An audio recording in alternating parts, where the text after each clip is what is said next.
Oh yeah, now may we make this yummy, delicious breakfast together that will make your oga, my oga, add money to our money. Hello, good day, everyone. You are welcome back. If today is your first time seeing my video, you are highly welcome. In today's video, my people, as you all can see, now breakfast when you go make your oga add money to your money.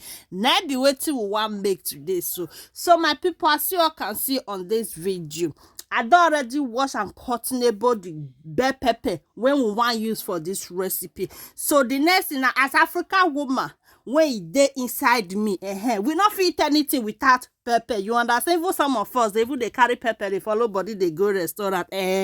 So my people, after that one, now this one are the salad we go they use for this delicious breakfast we want make. So now be this one. I don grate my carrot and my cabbage. Okay, so this one are my sweet corn and my turnip when I want use for this recipe. Now be waiting at the see. So we don't turn it together now. So the salad I come be like say it come many, so we know use and finish. So I don't want mix everything down, so I come divide that into two. So this one are my bam mayonnaise. Okay, now be this one. So I can't mix am. You understand now?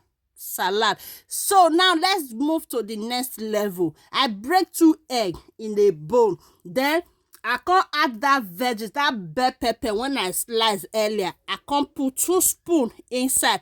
Add them my seasonable something when I get from my kitchen. Okay, this one garlic powder, black pepper, ginger powder, nutmeg powder, and salt. Now be waiting I put for inside this egg.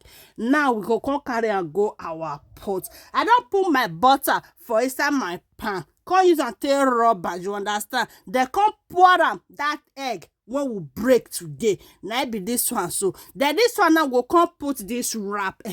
We'll come use and take cover and use the hand take press and make it for come together. Now if you want flipper, you go use plate. I can't use plate, take flip now. So this one now my cheeseburger, what's it called, cheeseburger fromage, and I be this one. So then I can't add and 2. Can't put that salad don't miss earlier. Can't put her. They can't use one. Can't take roller like this. Can't turn her.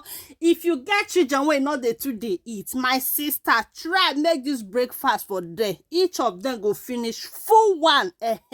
Now be this one. So how you they see this thing when I they make? So you go give her a try or not. Let's make another one because my other children don't finish the one when I don't fair do before. So this one I they see for years. So now my own and now my first daughter. Oh, but this one, so this exactly what now my own be this one. I used to the egg for my own. You understand? As the madam of the house, as the foodie baby of the house. So I can't use 3 eggs. So this one and the last one.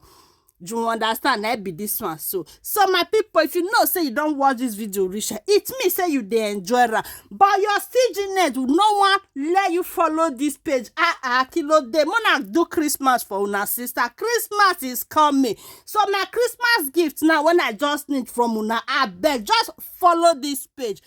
Share my video, like my video, okay? It's not too hard, and leave a comment. I not say make you give me money now. So this one is just my gift when I need for this Christmas. So to my returning followers, I say may God bless you all. As soon as they supporting again. Thank you guys for watching and see you all in my next video.